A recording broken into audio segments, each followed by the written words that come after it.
Good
morning. Good morning, everybody. How are you? Can y'all see me? Can y'all hear me? I got a whole new hookup over here.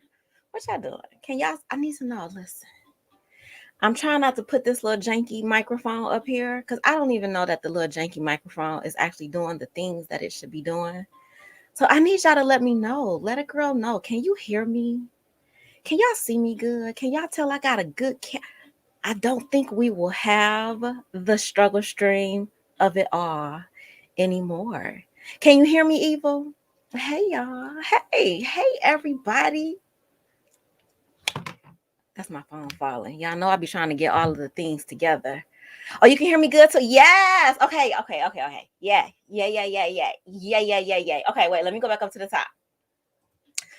Shout out to my mods. You guys, please subscribe to my big sister, Saki Speaks.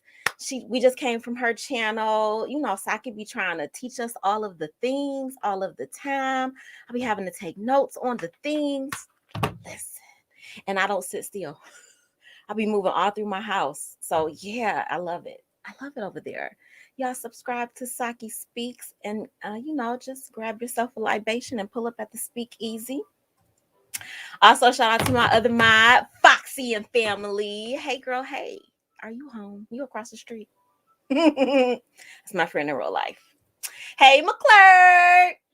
Speaking to everybody. Foxy say, hit the like button on your way in. Hit it. McClure says, oh, well, I'm glad you went back and remember. And thank you for the reminder. Hey, Evil, how are you? Happy Saturday. All right, everybody is giving all of the love. Bikini, hey, Bikini, how are you? I saw you this morning. I try not to work out on Saturdays and Sundays, but then I might. I give myself the out. I allow Monday through Friday, I have to be really, really focused. And Saturday and Sunday, I get to choose. I did dance today, though. Y'all can't have a video no more until it's time. But I did dance today, so I feel like I got my workout in with my little dance practice that I went to. All right, everybody is giving love. Hey, Pam, I see you. Hey, Pam, how are you? Thank you for being here. Everybody is giving love to Pam. Hey, big sis, how are you? Thank you for being here and for supporting me. Y'all can hear me. Y'all can see me. Thank you for the compliment. I appreciate it. Today was Hair and Nails Day. Listen, and I had to go to dance practice today. Listen, it was a lot of things going on. I'm not used to having all those things to happen in one day. It was a lot. The hair and the nails usually don't happen on the same day. I usually have those spaced out, but today it all happened at the same time. It was a lot. And then I had to get back home. Then I was finishing dance practice and I saw Saki had a live coming up. I was like, girl, get home so you can sit down, because if not, you ain't gonna be paying attention. Because listen.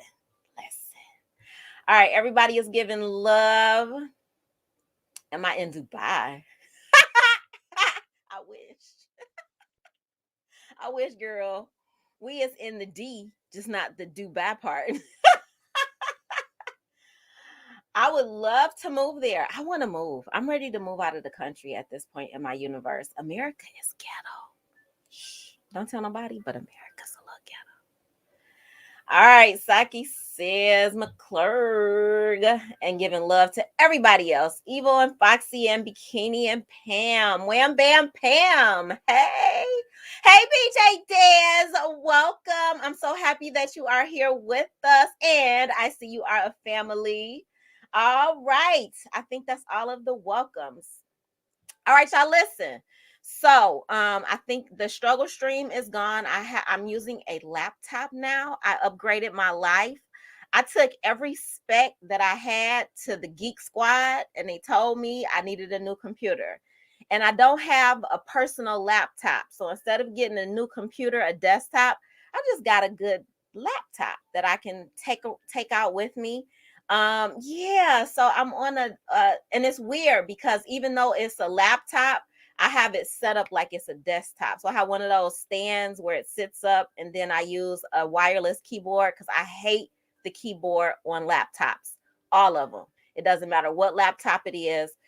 That doesn't work for me. That little thing where the mouse, that just doesn't work for my soul. It doesn't. So I have a wireless one that I'm using. So hopefully there's no struggle streaming. I'm not sharing articles. I just basically copied and pasted everything in the articles. I did link the articles in the description. I always try to do that in case you want to see where the sources are actually coming from.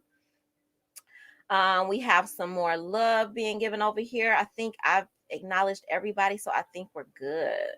All right, so you guys, today, I want to give an update about our sister Lauren Smith Fields, or is it Field Smith? It's Smith Fields. After I did the "We All Deserve to Be Remembered" on her, I was exhausted. Like that took a lot out of me. I don't know if you guys were here for that one or if you saw it, but that one really took a lot out of me. Like, and I just needed to take a break.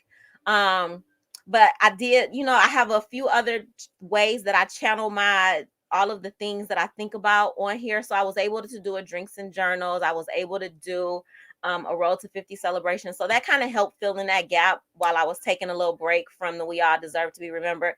But I do want to give you guys a brief update about Lauren and her what's happening with her case. And then we're going to learn and we're going to talk about Jurayah Smith. This one is such a difficult situation. Like, yeah, we're going to talk about it. And then you guys, I'm sure you guys are going to fill the chat with your thoughts and your feelings and the way that this ends. I don't even have I don't know how I feel yet. Like, I don't have a feeling about it yet. So we're going to talk about it. Everybody. Oh, hey, Learning. I see that you're here.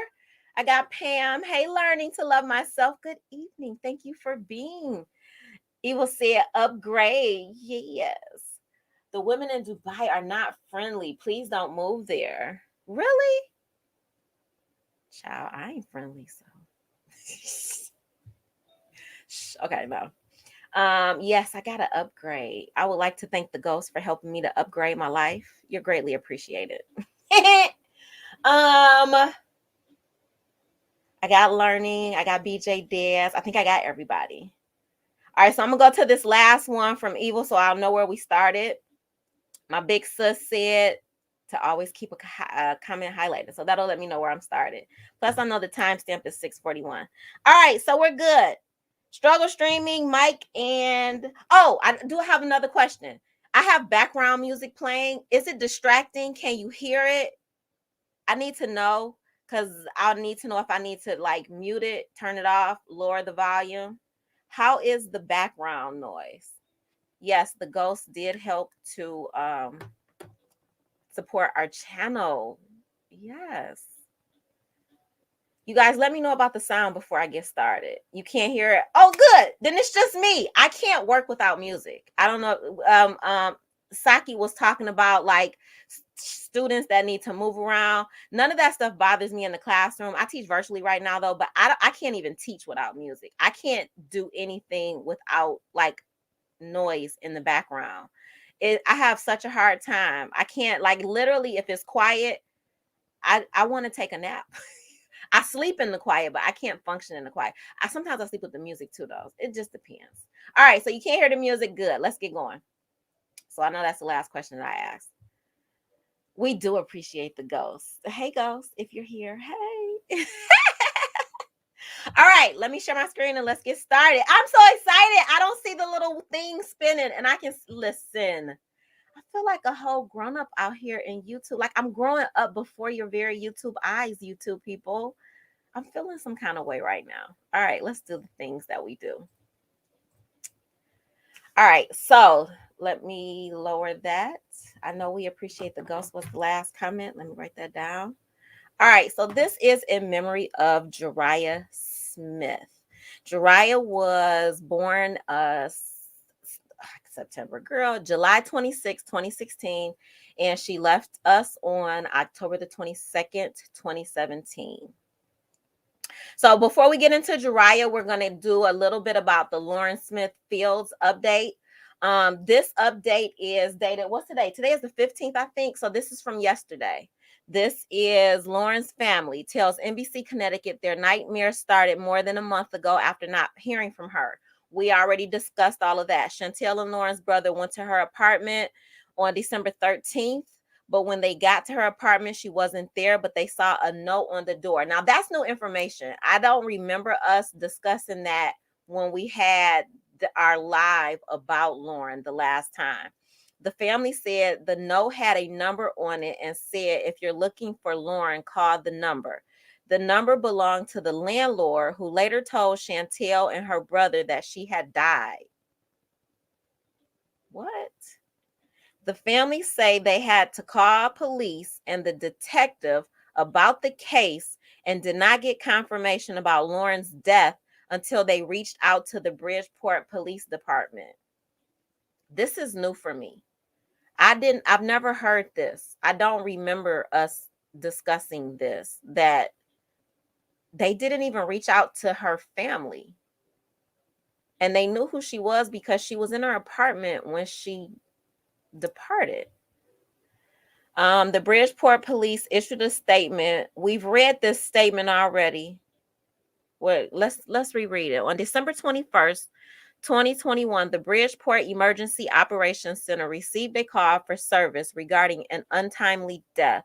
Upon police arrival, it was found that Miss Lauren Smith Fields passed away unexpectedly. This incident is currently being investigated by the Bridgeport Police Department's Detective Bureau.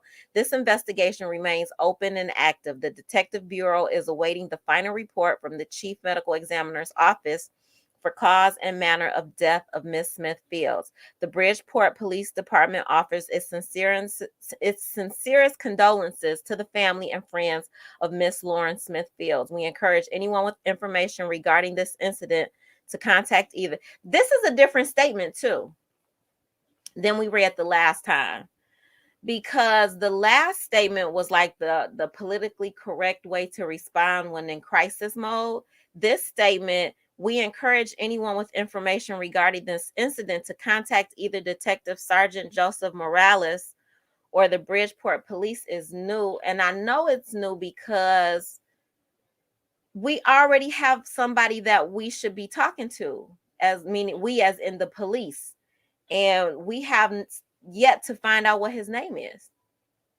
The family said once they reached out to the detective, he confirmed that Lauren had passed away and she had met a man through the dating app known as Bumble. Once her family found out about the man, they asked the detective about the man who Lauren met through the dating app, but the family said the detective's response was shocking. Now, this we knew.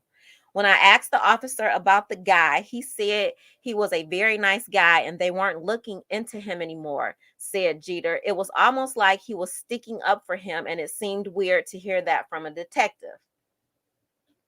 After the family continued to ask questions about the investigation, that's when they said they began running into issues. He told me directly on the phone to stop calling him and hung up in my face. It was just like total disrespect. Now, this part we knew. Like that's what you tell a family that's going through grief and trying to find answers, asked Jeter. The way they talked to me, the way they talked to the family, how they treated my daughter, they treated her like she was nobody, like she was not important, said Chantel Smith. NBC Connecticut reached out to Connecticut's medical examiner to find out Lauren's cause of death, and they tell us her cause of death is pending further studies. That's new too. Further studies? The family proceeded to pay for their own money for an independent autopsy and are awaiting those results. The family said each time they reach out to the police department, they felt anger and frustration.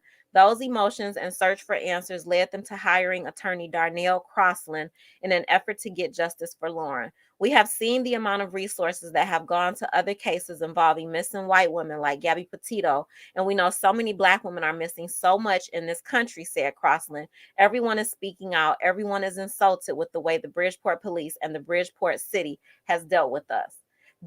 We know all of this. Attorney Crossland tells NBC Connecticut the family has been treated unfairly throughout this last month. We know that too. And they deserve justice and motions that they plan to hire an independent investigator. So not only have they had to hire somebody to do an independent autopsy, now they need to hire an independent investigator because we still don't have answers to what happened to Lauren. We want an independent investigation by an independent state agency or federal agency to look into this case, said Crossland. We want the DOJ, like when they have to step in for cases like a Mike Brown. This family has to continue to deal with the loss of their loved one, work, and they shouldn't have to do that when they are hardworking taxpayers. The family and their attorney tells NBC Connecticut they've heard about the city's police department offering their condolences and responded to the message. We see them now offering their condolences after reporters have been asking them for questions. And when we hear about it, it's like a slap in the face. We don't want excuses. We want answers, said Crossland. I have no faith in the Bridgeport Police Department. We have been disrespected and they didn't handle our loved one's case like they should have as soon as this happened.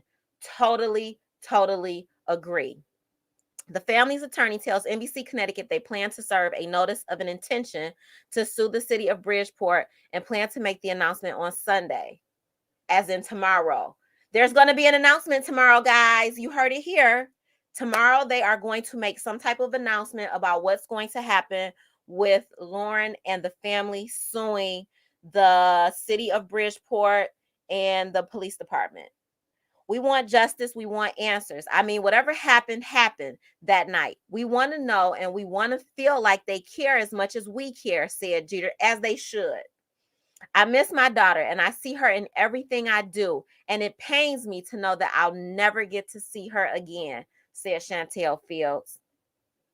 A makeshift memorial has been set up outside of Lauren's apartment. The family is also planning a citywide march to raise awareness and continue calling for justice for Lauren. This is far from over. I never thought something like this would happen, where you lose a family member and we are treated like you don't exist. So we are going to ensure this city remembers Lauren Smith Fields, said Jeter. And I added, who is he and what is his name? We learned at the last time we learned about what happened to Lauren that we don't know who this Bumble date is, that he's a nice man, but we don't know anything else about what happened that night. And we do know that there's been no questioning of this. He's not even a suspect of this person that was the last one to see Lauren. All right. Yep, that's it. So we're going to get into the comments, and then we'll get back and we'll talk about Jurayah. I think it's Jurayah. All right, in the comments, where am I at? See? Oh, we got the upgrade. Yep, I got all of that. All right. Love, love, love. Yes. Thank you, Ghost.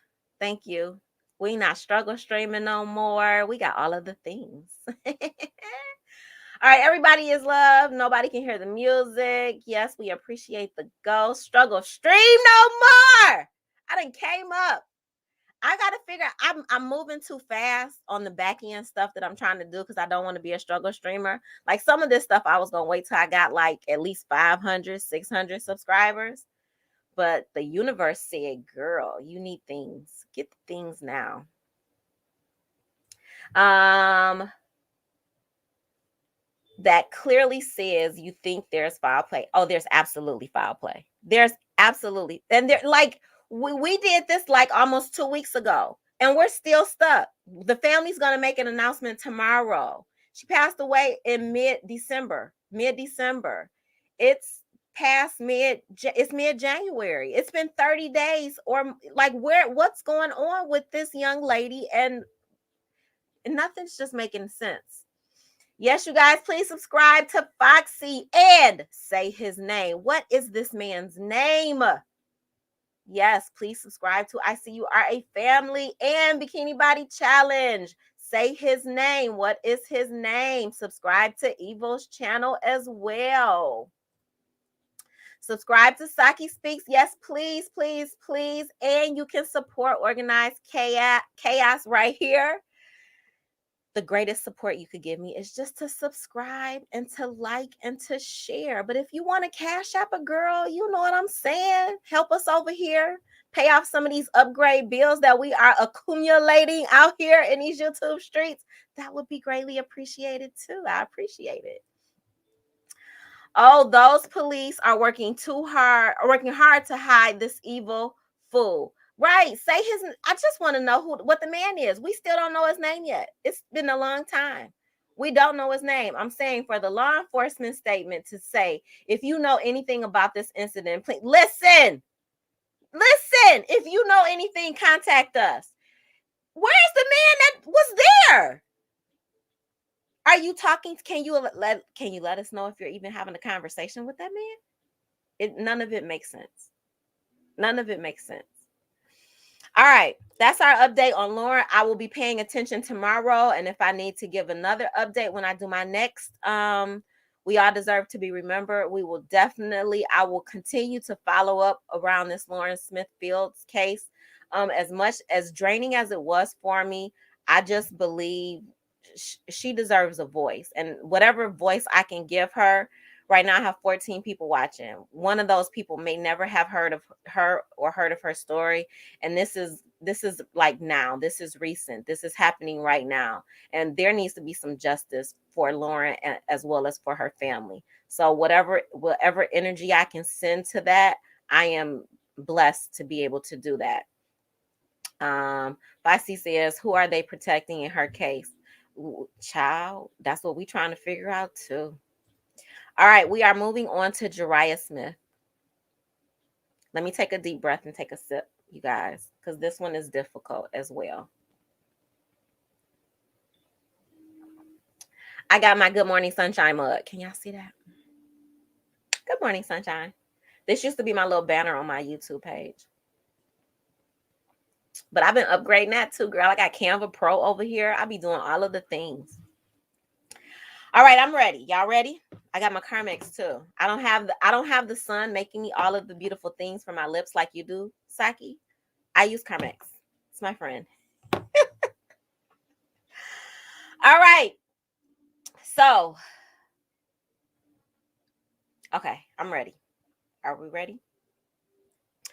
Mom's agonizing 18-month wait for arrest and baby's death tied to crime lab backlog. So I went back to I tried to get as much to the beginning of this as I could, and then I'm going to bring us up to what is being done today, because this case is not over. So the baby, she left here October 22nd, 2017. This was written May the 21st, 2019. Jurayah was a happy baby with big eyes and chubby cheeks. She could light up a dark room, her mother, Jurayah Smith, said. When she was 14 months old, Jurayah was found dead in her father and stepmother's home in Claiborne County, Smith said. Her death was ruled a homicide. Although the couple, the stepfather and the stepmother, so she was with her biological father and his wife at the time of her untimely passing. Although the couple were suspects, it took 1 year and 6 months for them to be arrested and charged. This is her biological father and her stepmother, with authorities citing what has become a norm in Mississippi, a backlogged state crime lab. For Smith, the wait was long and agonizing. When Jurayah's father and stepmother, 27-year-old Morris Beverly IV and 25-year-old Takia Beverly, were taken into custody at the end of April, she finally felt relief. It doesn't make any sense that it took this long while they got to be free, Smith told the Clarion Ledger. To people who have lost loved ones to violent deaths, the long wait for indictment may not make sense, but it's common in Mississippi. Child, that movie, is it Mississippi Burning? Lives in me. What's the one where Samuel Jackson, A Time to Kill? That one, oh my goodness. A Time to Kill had me all over the emotional map. We're waiting at least a year on every autopsy. A year? Said Assistant District Attorney Marty Arrington, who helps prosecute felony cases in Copiah, Claiborne, and Jefferson counties. That case isn't anything extraordinary. Claiborne County Sheriff Frank Davis said the indictment would have come a lot sooner if the Mississippi Crime Lab hadn't taken 18 months to process a full autopsy report. I was about to say, The challenges facing the Crime Lab, a division of the Mississippi Department of Public Safety charged with examining any physical evidence collected for criminal investigations across the state, are well documented. The Crime Lab, which serves 400 law enforcement officers in the state, employs fewer than 60 scientists responsible for analyzing evidence and testifying in court, said Director Sam Howell. Howell said the Crime Lab now has the least number of scientists than it has employed in more than a decade. While it's recommended that forensic pathologists should not do more than 250 autopsies a year, only 2 doctors are charged with doing the 1,200 to 1,400 autopsies the crime lab oversees a year. This is a problem.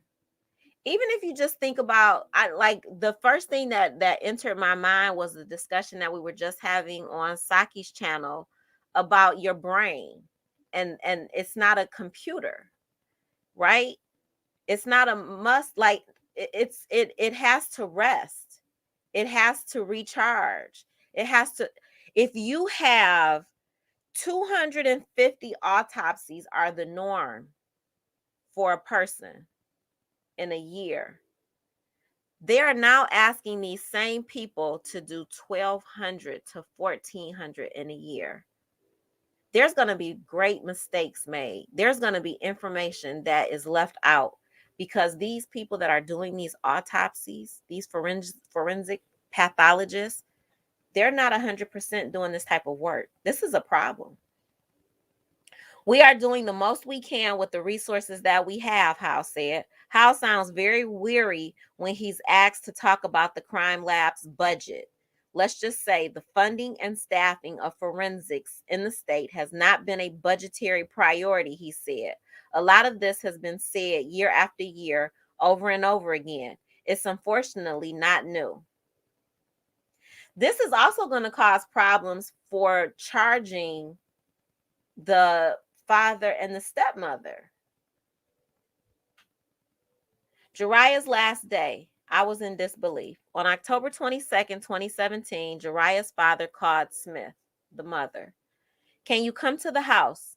Morris Beverly asked her. The father was looking after Jurayah, which was something he did every other weekend, parenting time. When Smith arrived, he was outside the home waiting for her. She asked to see her baby. Without saying much, he led her through the house, she said. They walked through a long hallway, past the kitchen, past the living room, where his wife was sitting with their young child. In Smith's recollection, Takia Beverly appeared unconcerned. She wasn't crying or anything, Smith said. So at this moment, she still doesn't see her child. She sees the stepmother, she sees her ex's wife with their young child, but she doesn't see her child. Then they walked into the room where Jurayah was lying in a crib.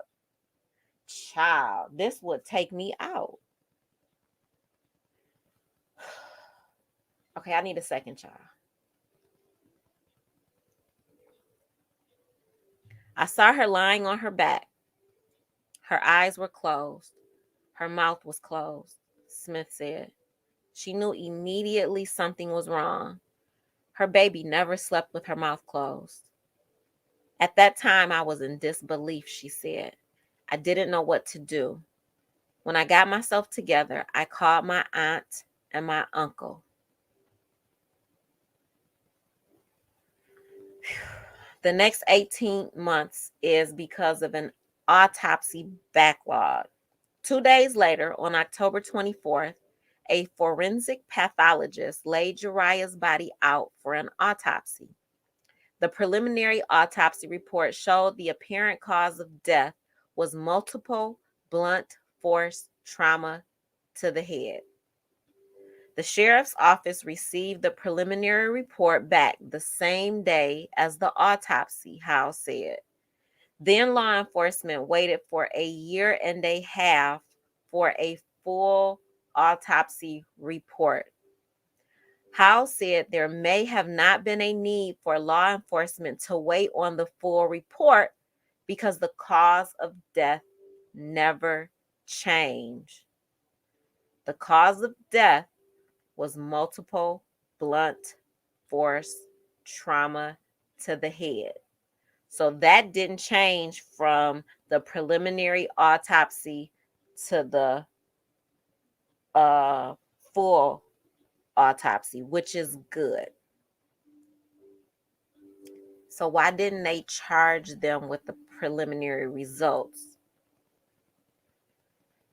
I'm not sure why an investigation was held up waiting for the final report when they probably had the information they needed on the day of the autopsy, Howe said. It's possible to indict without the full report, the sheriff said. However, it makes more sense to wait for it before charging.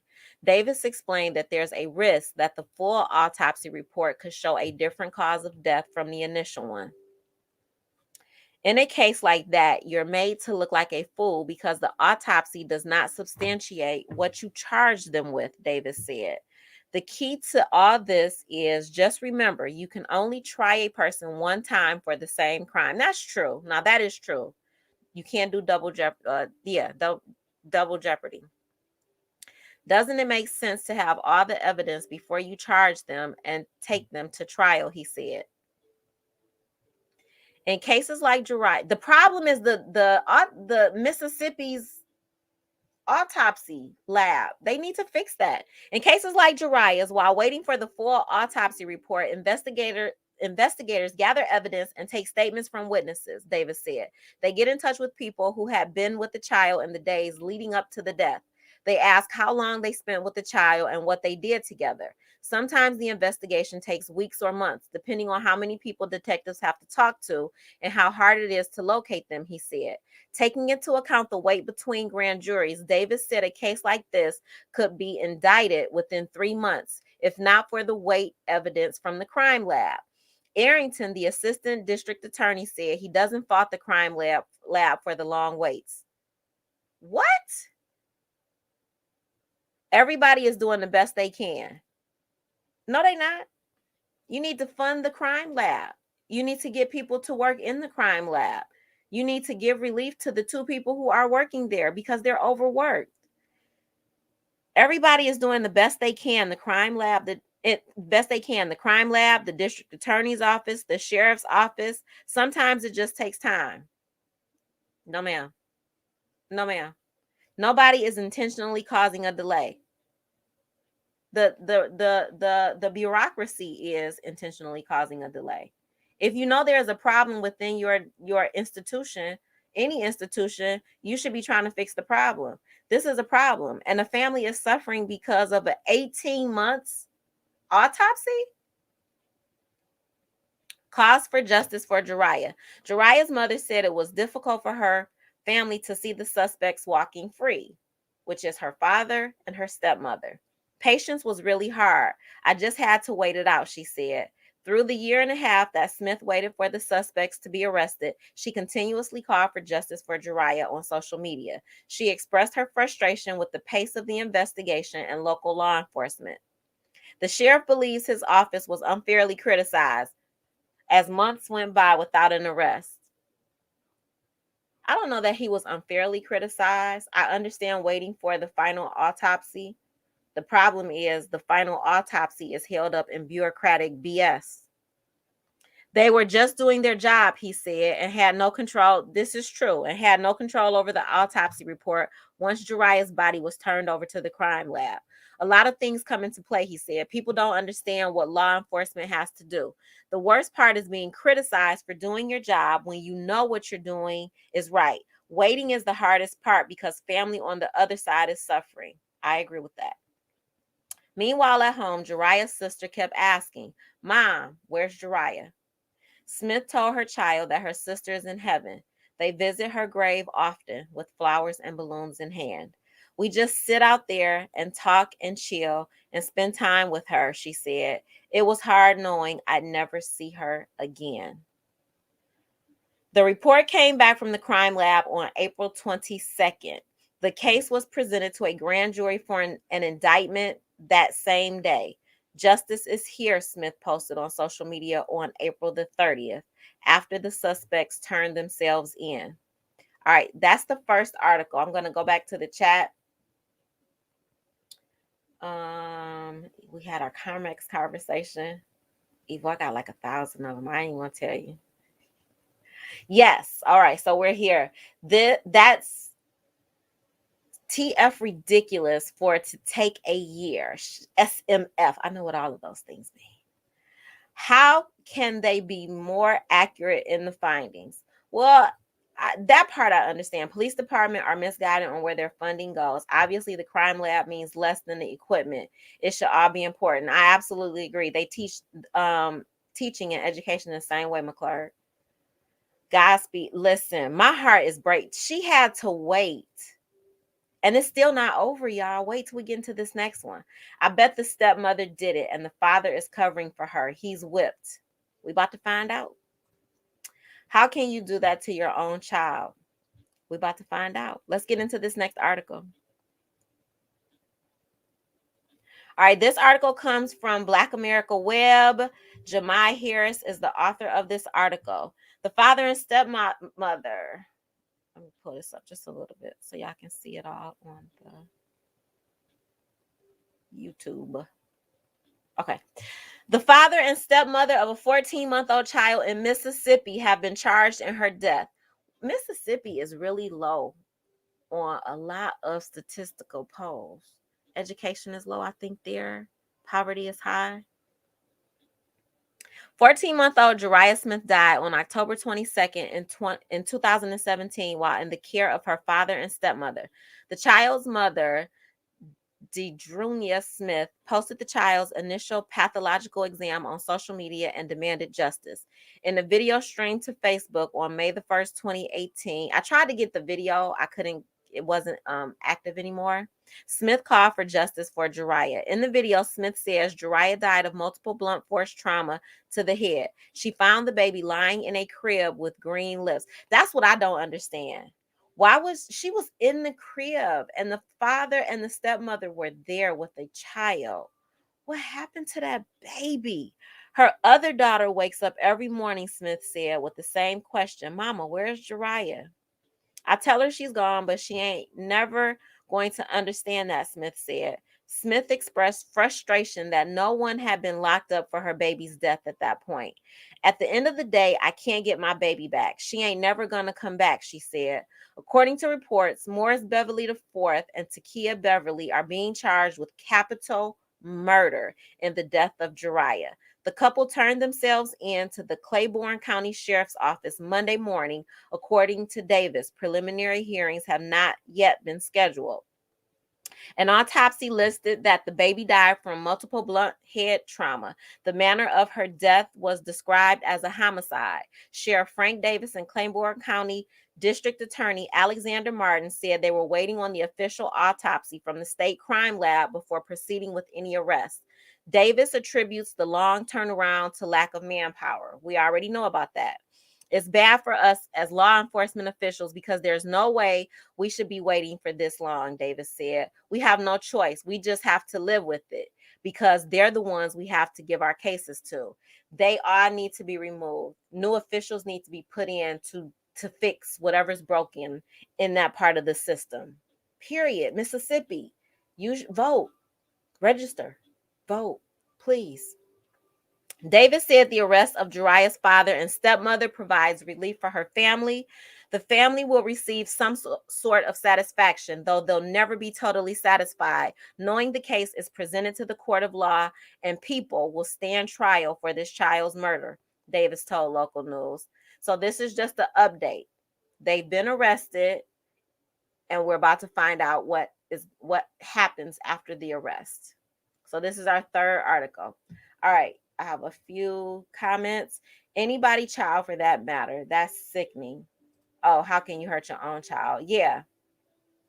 This is just weird, but right. The green lips, evil. That's doing it for me. So dad knows the baby is gone. Calls the mother to come. Doesn't prepare her, doesn't warn her, just come. And the baby is just you don't pick your baby up. I'm so confused. Let's go to this next article. Mother of murdered toddler in Claiborne County speaks out after alleged killer is granted a new trial. That's what I'm trying to tell y'all. This ain't over. This is September 17th, 2021. Jackson, Mississippi. A Claiborne County woman convicted of killing her stepdaughter was recently granted a new trial after a judge learned a juror was related to the victim. The toddler's biological mother, Dedrunya, they done spelled this lady's name 3 different times. Every time I say it different. Spoke out Friday. That was kind of like a slap in the face, she said. It's unfair, and I don't see how the decision was made. It's like, how do you convict someone and then take it back? Child. It took them 18 months to do anything. They convicted her. Now they are going to have to give her a new trial. 14-month-old Jurayah Smith was killed, not passed away. They've already told us blunt force trauma to the head. October 2017, after sustaining multiple blunt force trauma to the head, Smith said her presence lifted everyone's spirits. She brought a smile to a dark room, Smith said. Jurayah was loved by many, maybe loved too much by too many, but she was a great soul. Jurayah's alleged killer is the victim's stepmother, Takia Beverly. In January, Beverly was sentenced to life in prison, which was a sense of relief for Smith until I feel like they did what they needed to do as far as getting someone that had harmed my daughter in jail, Smith said. She didn't need to be out. Jurayah's aunt, A.J. Barnes, said between now and the new trial, they're hoping and praying that this time justice prevails. We have a grieving mother. We have a dead 14-month-old who was murdered, Barnes said. What we want people to remember is that Jurayah is the victim in this situation. Smith said, right now, it doesn't feel like Jurayah is the victim. It doesn't. It feels like they found a way to make the stepmother the victim. It just seems like I'm getting treated like I am the killer, and I feel like Takia is being treated like she is the victim, she said, and that's not the way things were supposed to go. It's just not right. Beverly's brother, Christopher Smith, sent in the below statement Friday. This is just this past September, you guys. Takia Beverly was wrongfully convicted and did not receive a fair and impartial trial. Not only did the jury engage in misconduct, but the evidence was legally insufficient to sustain a conviction. Investigations and prosecutions that lack integrity carry a heavy cost. The infringement upon Takia's rights under the Sixth Amendment has accosted not only true justice for Jurayah, but also has robbed Takia of her basic human rights. We are fighting for this injustice to be undone. We are fully ecstatic that Takia has been granted a new trial. This is why I told y'all when we started this, I don't even know how I feel. This is the first step in the right direction towards true justice for Jurayah and Takia.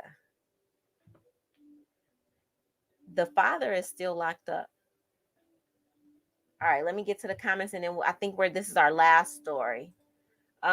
Somebody would have been dead beside. Listen, how she held her composure, like she wasn't swinging right then and there, running through the girl.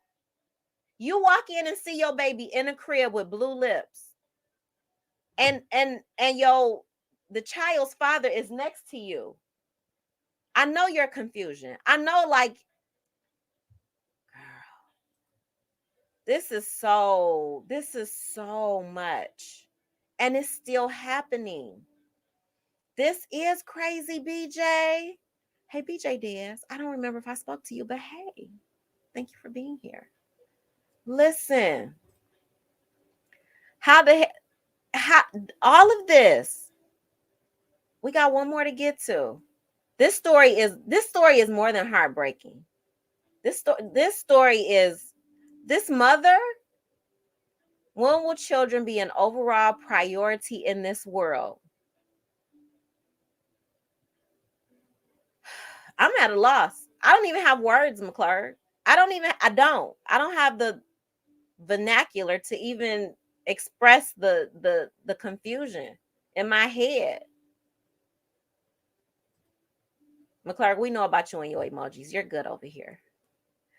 They never have been and they never will be. People always prey on those that are smaller, weaker than them. Yes. Grown-ups preying on a child, your stepdaughter, your daughter. So her family is saying the father did it. I think the family is saying the father and the stepmother did it. The father is still in jail, but the stepmother is getting another trial. The stepmother is getting another shot at this. All right. This is our last article, and then we're going to go to a petition that is out here. So this is from Crime Online, February the 5th, 2021. I kind of went a little out of order with this one. Capital murder. Nurse stepmother learns fate. So this is what I probably should have put this one before the last one, but I did this real early this morning. So this was her being charged before she got this additional reprieve. Capital murder. Nurse stepmother learns fate 3 years after beloved baby is found dead in crib. A Mississippi woman was sentenced to life in prison this week in connection with the 2017 death of her stepdaughter, 1-year-old Jurayah Smith. After 5 days of testimony, jurors in Claiborne County, Mississippi, returned a guilty verdict for Takia Beverly, 28. Beverly was convicted of capital murder, the Clarion Ledger reports. According to court testimony, investigators said Jurayah was found dead in a crib at her father, Morris Beverly's house on October 22nd, 2017. An autopsy report stated that the baby had numerous blunt force trauma injuries to her head. Her death was labeled a homicide. Claiborne County's district attorney, Daniela Shorter, said that Jurayah's injuries happened while the baby was in the care of her stepmother and father. Both Takia and Morris Beverly turned themselves in 2019. Jurayah's mother, Jurayah Smith, recalled last year how Morris Beverly called her on the day Jurayah passed away and asked her to come over and check on the baby. He already knew then. When she arrived, Morris Beverly led her to a room where Jurayah was laying lifeless in a crib. Smith said that Beverly never mentioned the baby had died. She was shocked at Jurayah's condition and called family members, who in turn called 911. She was on her back and mouth was closed and her eyes was closed. Her lips were kind of like a greenish color. You could tell she had been dead for a long time. She was cold. How long does it take before you get cold? That's not an hour or two. That's hours. It takes hours. After the verdict, Smith announced she felt relieved and hoped to start her healing process. Takia Beverly's mother, however, along with the Facebook dedicated to helping Takia, claimed that she was wrongfully convicted. This is the part right here where I said I don't know. There is a counterforce against Jurayah's mother that is supporting Takia Beverly. And they are still supporting Takia because they are saying that she is innocent. There was no evidence. The case was purely circumstantial. Prosecution had to create a scenario of what happened. Prosecution had to create a motive. This is Takia's mother speaking, Audrey Smith Gray. This is what Takia's family is posting on Facebook about their daughter. Whew, this is a lot. Okay, I'm going to take a pause for the cause. Hello, Andrea Nelson. Welcome to the live. Thank you for being here. I appreciate it. I'm gonna do some comments before I finish this one, because this is deep. That woman was jealous of that baby, and he was willing to support her dirty. But after she killed his daughter, he didn't do it. She did. Society should be judged by how we care for our most vulnerable, in a statement I've heard before. We should.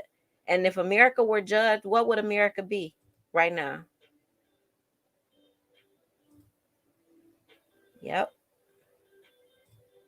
Evil said, how the F you call family members before you call? How you didn't beat all the grown-ups in the house up? How you didn't call the police before you called the mother? How you didn't call the police? How you didn't call the mother immediately? How, child, I'm so confusion. Well, like none of this is making sense in my computer brain right now. Like I'm kind of overload. Shout out to Andrea. You guys make sure you subscribe to Andrea's channel. I'm going to grab it real quick. I am learning from one of the best in the streets. We give love to those who support us.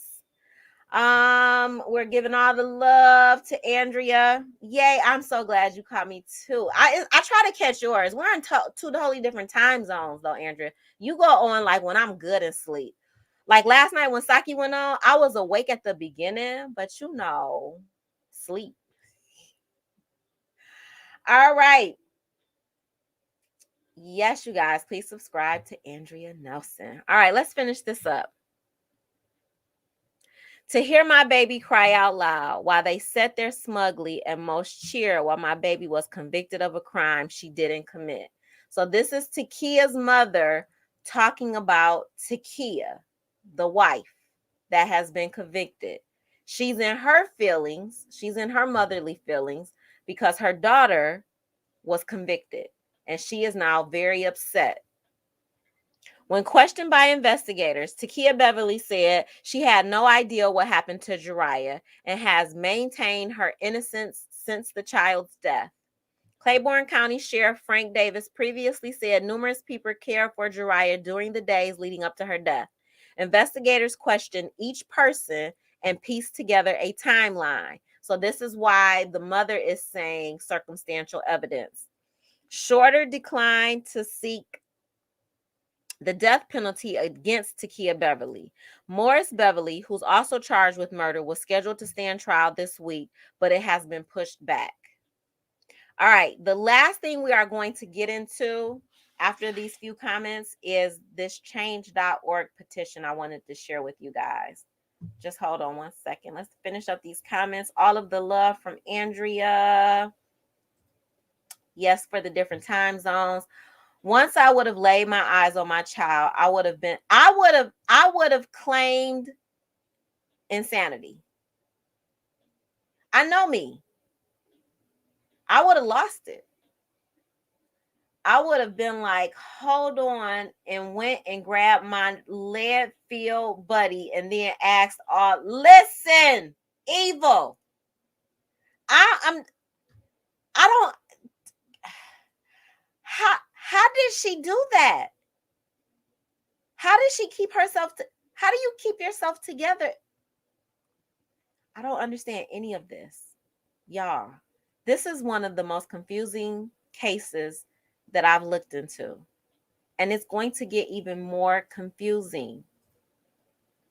Jurayah's mama could not even take time to grieve the loss of her baby and then do her very best to manage all of her inner emotions while listen, McClure, you better say that. She still had to function. She still got these people out here for 18 months. Just out here. 18 months after the fact. They just still out here. And then we get a conviction and it gets redone. Listen, Foxy, a whole grocery store. That house would have been, girl. I don't even literally, I don't understand how the mother kept it together. I think it's absolutely, I don't even want to call it amazing. I don't know how you, like, you should be allowed to snap. You should be allowed to have a snap moment at that moment. In that very moment, you get a snap pass. Ain't no effing way. Yo, that makes me think she's in on it too. The mother of the mother. She more than likely called the two family members first because they were the ones that had always told her that the woman didn't like her baby. She called them in confusion that they were right.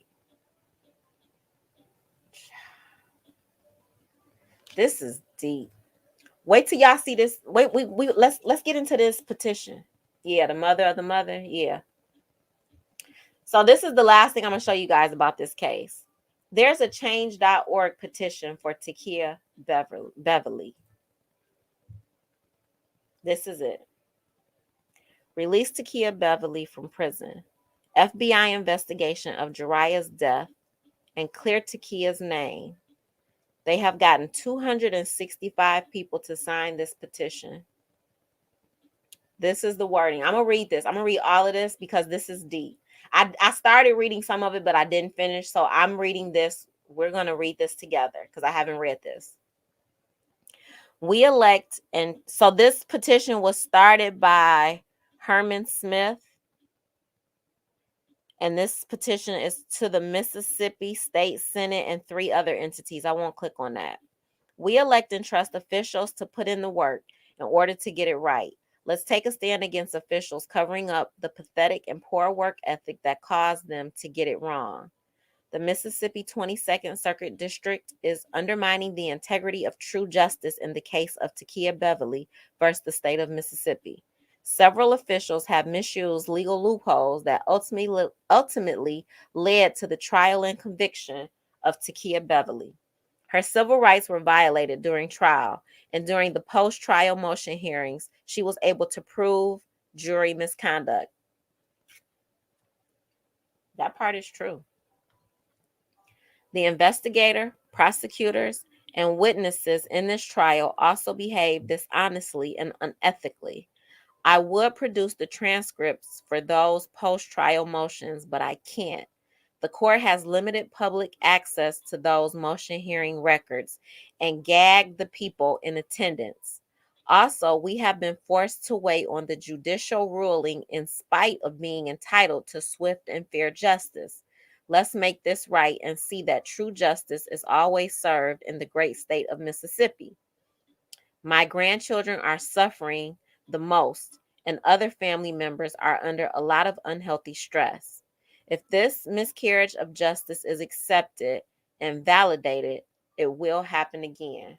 I'm going to see what you guys are saying in the chat before I go on.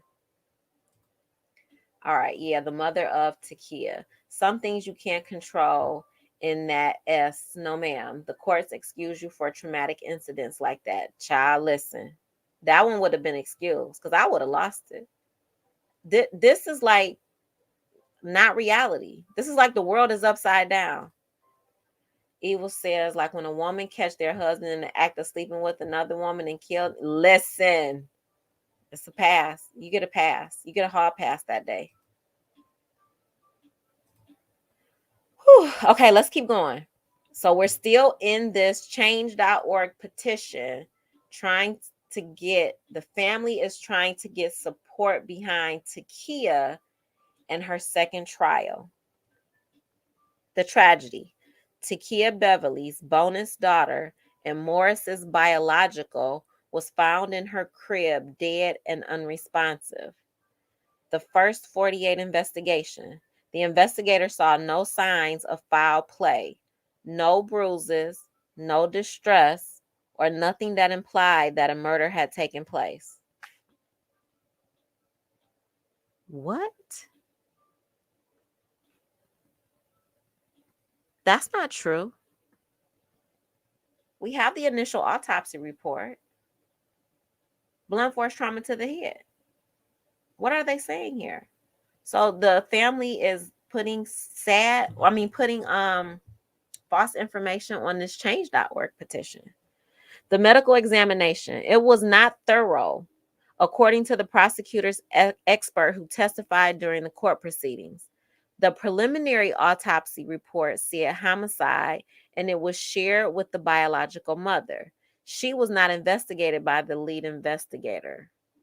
This allowed the biological mom's family to spread propaganda about Takia before the full autopsy or investigation was complete.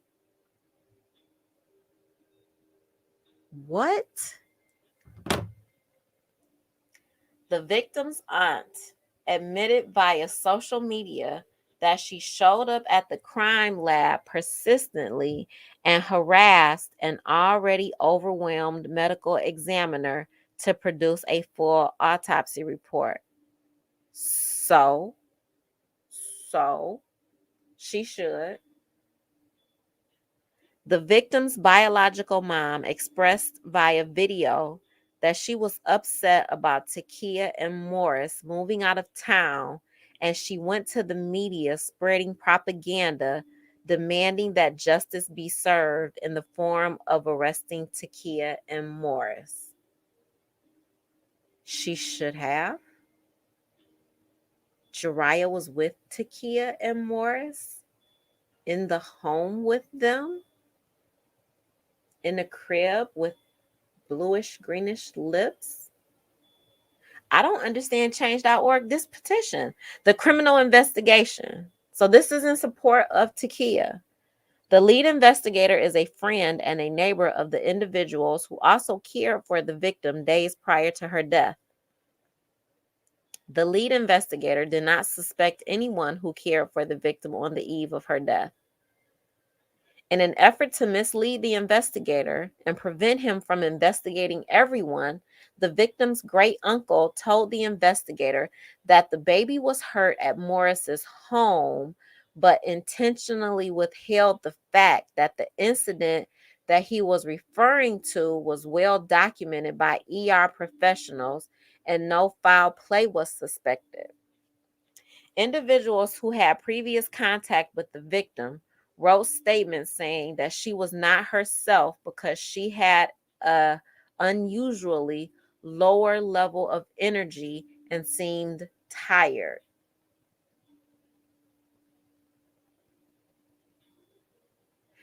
This family is really trying. Like they're really trying. Pre-trial. The prosecution's star witness sent a text telling Takia that she knew Takia didn't kill the victim. A change of venue was denied. Takia and Morris's trials were separated as a prosecution tactic. Takia was not given enough time to secure a strong. She had 18 months. Girl, what? Takia was not given enough time to secure a strong legal defense. The public defender stated that he was denied discovery. The victim's mom made a video insisting that she was starting a movement with the intentions of tainting the jury. No, she did not. I don't even know what she did. She did not know. She did not. The jurors withheld the truth about knowing the victim's mom. Now, that's probably true. And family. That's true. We know that's true. That's why they are having a retrial. During the trial, some of the jurors were asleep, speaking to one another about trial and incompetent. The star witness committed perjury. The prosecutor brought up misleading information in front of the jury that was substantial enough for a mistrial.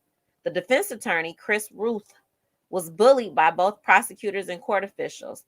The defense's expert witness was belittled and badgered because he presented info that confirmed that the victim's internal wounds could not have happened minutes before she died because he saw signs of healing. The prosecution's expert witness stated that there was no way to tell exactly when the victim's wounds occurred and that they could have happened 8 to 14 days prior to her death. Revealed that some info in the autopsy report was wrong.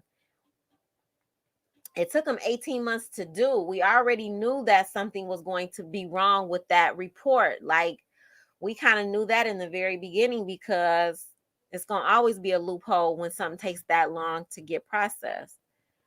Expressed that the prosecution withheld 2 witness statements that would have changed his report, offered conflicting testimony when he was questioned by the defense prosecution. Post-trial, we're almost at the end, you guys. Takia was wrongfully convicted of murder and sentenced to life in prison.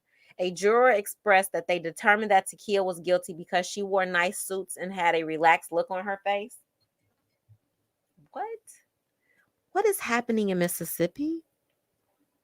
Do any of y'all live in Mississippi? What is going on in Mississippi? This is not making sense to my brain. Like, I'm so confused. In an attempt to silence the family and not make the court look bad, the court gagged the family.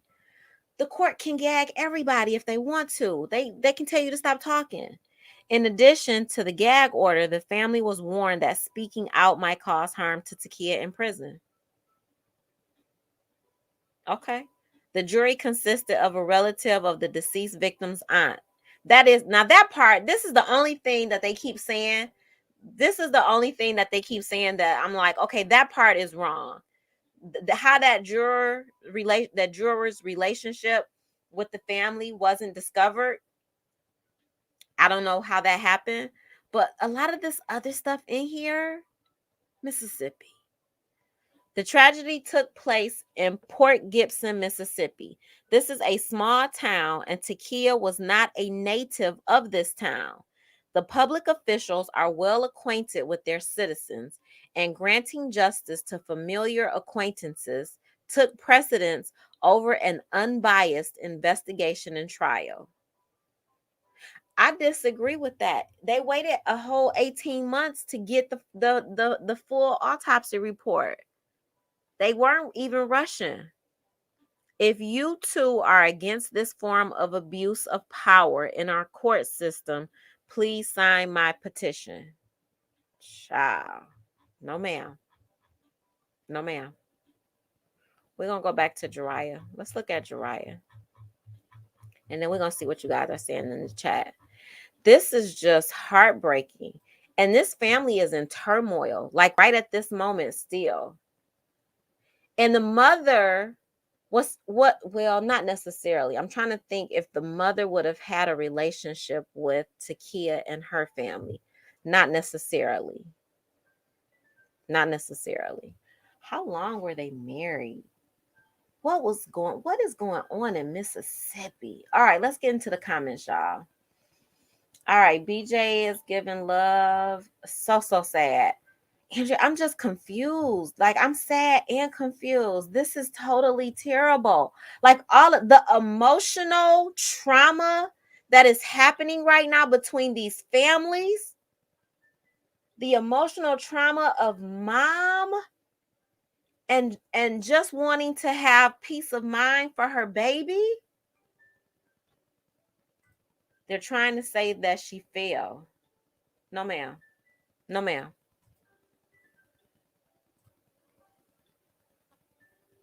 Yeah, you will have to hold me down. This poor precious child. I just want to know what I don't see anywhere where they're telling us like really like what happened to her. A sin and a shame before God. They will both burn in hell. Her for doing it and him for covering up her crime. Do you know more than I know, Saki? Do you like, I'm just so confused. So Saki is saying that he let her abuse his daughter. Listen. Yes, may justice rain down on. My heart is just breaking for the mother and the sister. Like, she has a sister with her mom. Jesus, they've been hitting her to keep her quiet.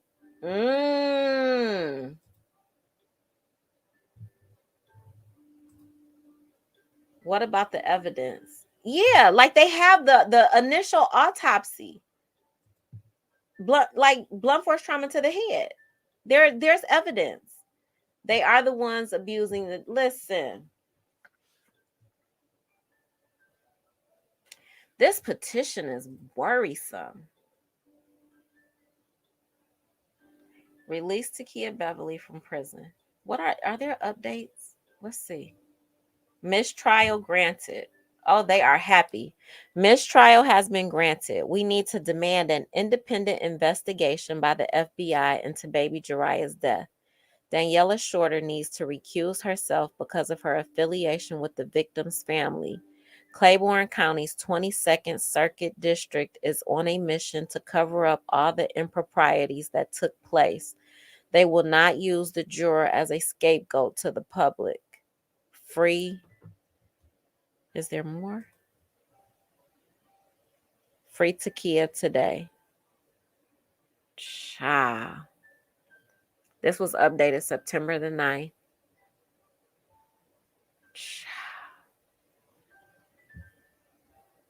Is the other child? I don't think the other child is biologically this father. is related to this dad. I think they must have different dads because they both. It seems like they both would have been over there. I think Evil, if that were the case, they would have both been there. What do you guys think? I definitely think that the juror selection process is faulty. I definitely don't understand how that juror made it onto the jury pool, even with a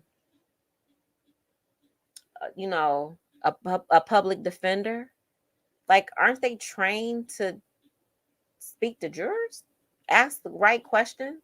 Are you related? Do you know this family?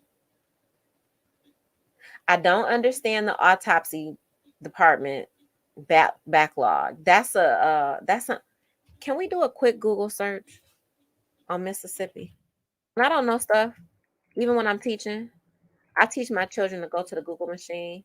Mississippi backlog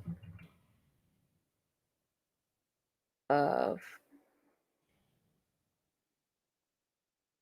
I don't even know how to spell right now. AUTOPOSY.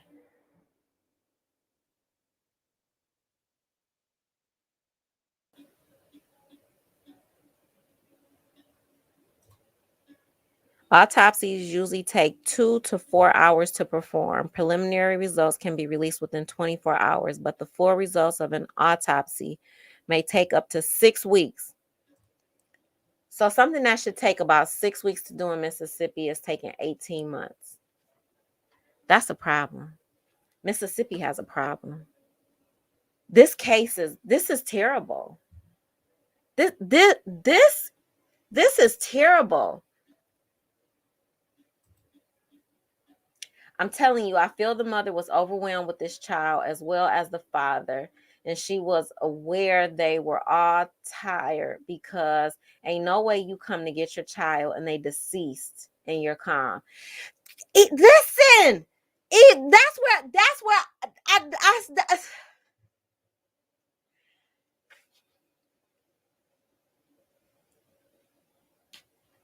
you go pick up your baby. Oh no. Okay, let's talk it out. You drop your baby off 2 days prior to dad. Dad calls you 2 days later. Come see about her. Something's going on. You get there. The wife is in the living room chilling with her baby. Your baby ain't nowhere down there where the grown-ups are. The husband, your child's father, takes you into a bedroom and your child is in a crib, bluish purple.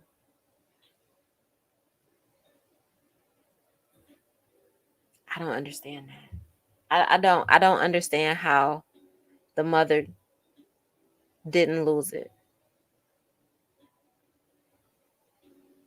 I don't understand. Like, I'm so confused.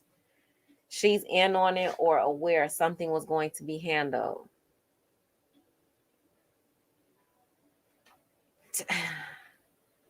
I'm so confused. When is the next trial?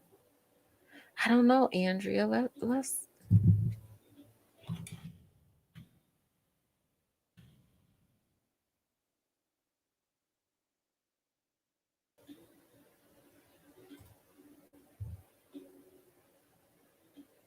This is her.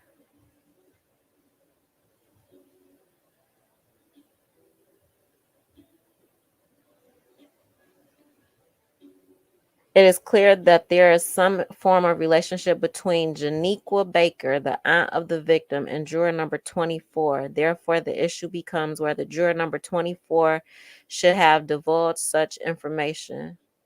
The judge further ruled that even if the juror did not know Jurayah was related, that he would have learned about it after the child's death.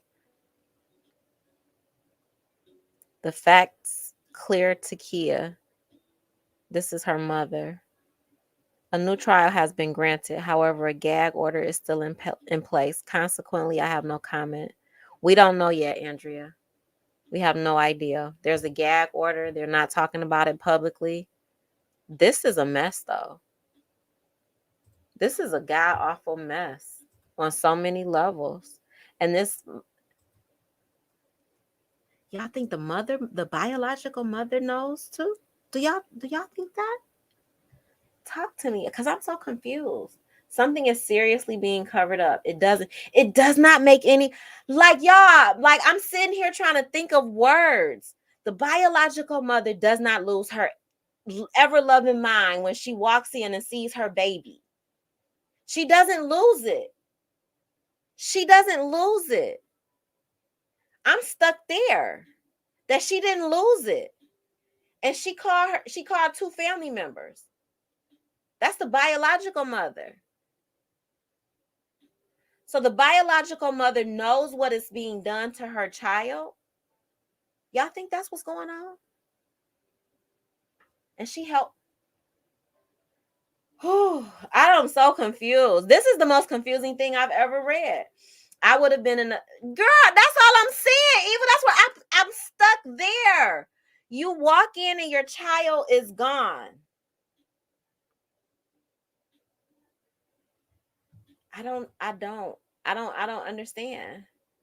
I feel the biological mother is in on this. Yo, evil. I'm trying to make it make sense in my head, and it's just not making sense.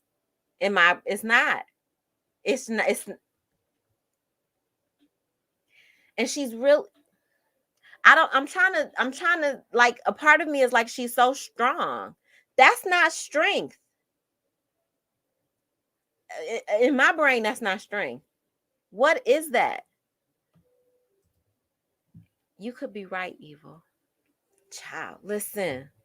What is going on here? I didn't even know I was going to be this confused at the end. I knew it was a lot of layers to this. I didn't know I was going to be confused like this when we finish this today. I can't see hating the father that much to want to agree on my child being killed to no longer be attracted to.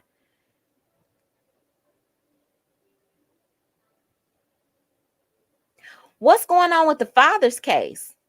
They haven't said, there's no information about what's going on with the father's case either.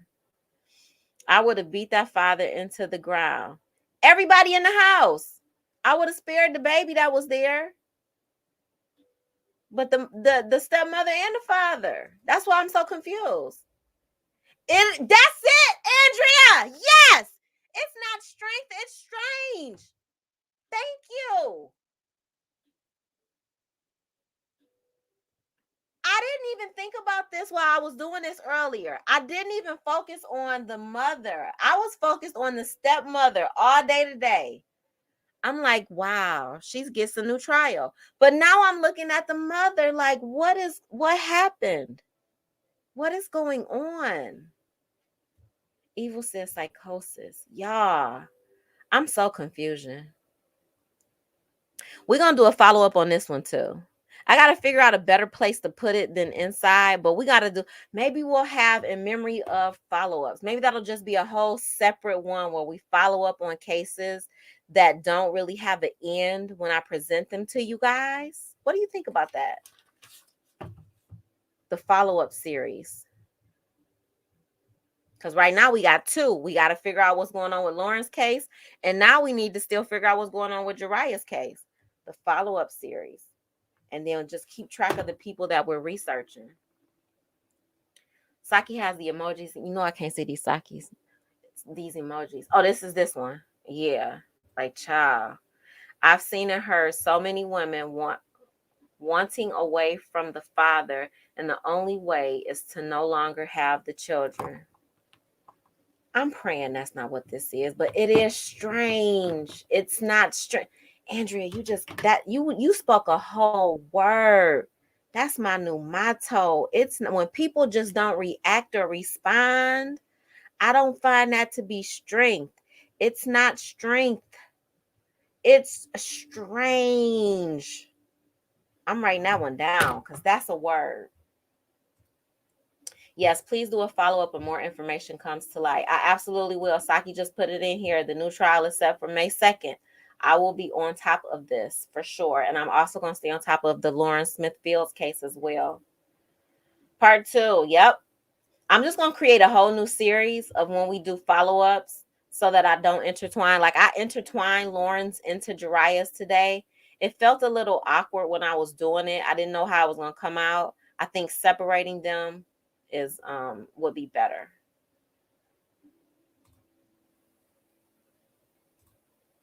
You can't cry if you have no feelings for what is that?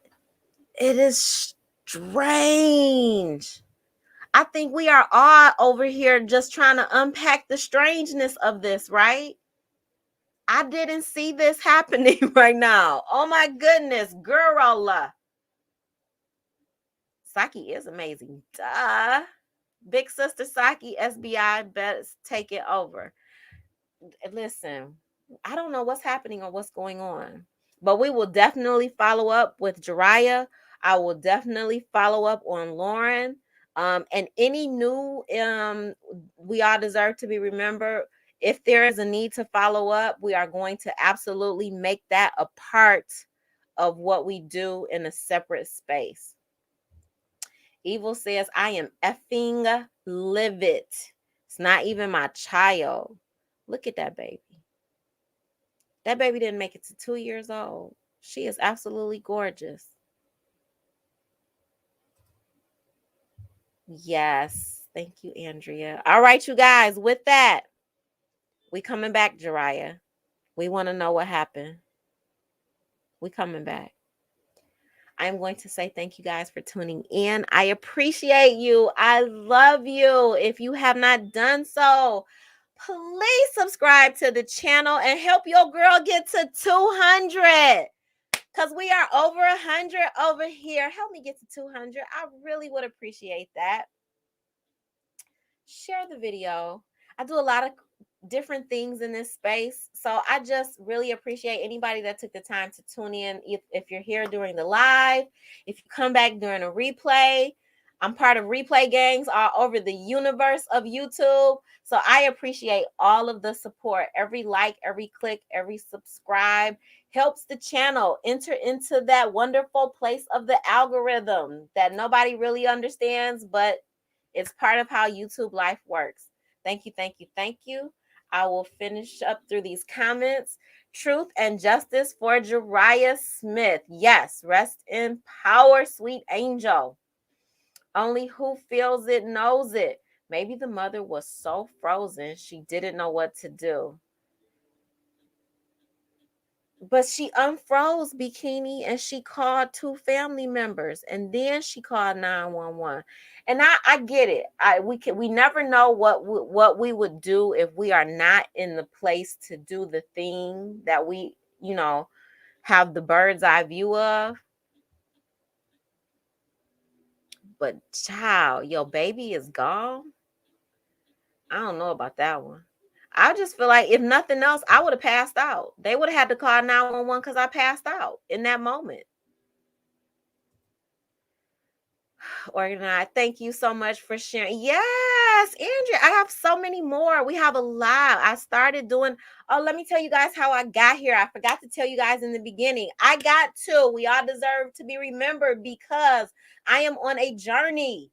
My ancestors have been working me. Once I took DNA tests for me and my mom, the ancestors have been uncovering themselves to me, and I've been learning about my ancestors all the way back to slavery. And they have never had a voice. They haven't had a voice with me because I didn't know who they were. And along that journey, I wanted to start giving voices to, I'm a school teacher, to the children who have been taken away from us. And I wanted their memory to some way to exist in the space that I created. So I wanted the In Memory of We All Deserve to Be Remembered series to be created. And so here we are. I've done one about a young lady, which was really important to me because of what was happening around conversations that were centered around her early demise or her early whatever happened to her. We still don't know. But a lot of what I do is centered around children in this series. So thank you for being here, Andrea. I appreciate it. You can't really tell someone else how to grieve. I agree. And I really don't believe that the biological mother had anything to do with it. Okay. Great live organizing. Thank you, Maz, in chat. Yes, thank you, everybody. Listen, I had my niece and called in, told my sister she had a fever on a Sunday, and she told me I'm not sitting at the hospital all day today. Girl, that's not good. I was disgusted. Yeah, you should have been. Thank you, Andrea. I appreciate it. Don't stalk or listen. Don't stalk your girl. Come on down. Put your little fingers on the little keyboard. Like the video. Subscribe. I'd love it. I'd appreciate it. Yes, you can support me. You can cash out. But the greatest support is just to subscribe and share and get your girls' numbers up. I appreciate it. In memory of this powerful child advocates, yes. And with that said, thank you guys so much for being here. I appreciate you. Until the next time, me and Foxy are planning a live. I think we're going to do it tomorrow. We got some work to do on it. So we'll let you know when we're going to schedule it, and you'll see it in the news, in the YouTube feed thingy. So make sure your notifications are on so you can come back tomorrow when we go live. We got some things to talk about. I'm trying to talk about Tasha K. I just am. Are you beautiful on the inside and out? That's where we're heading with this conversation tomorrow. Ladies, is what you're doing beautiful inside and out? We're going to use Tasha K and the Cardi B as an example. We might talk a little bit about that Brittany Renner situationship. We might even talk about a few things we see on these YouTube streets. But make sure y'all tune in tomorrow for women of a certain age, because we're going to have a conversation about some things, and this might be a little bit uncomfortable. But are you beautiful inside and out? Thank you guys so much. I appreciate you. I love you from the bottom of my heart and my soul, the top of my head to my feet, all of the things to the tips of my acrylics. Thank you for being here.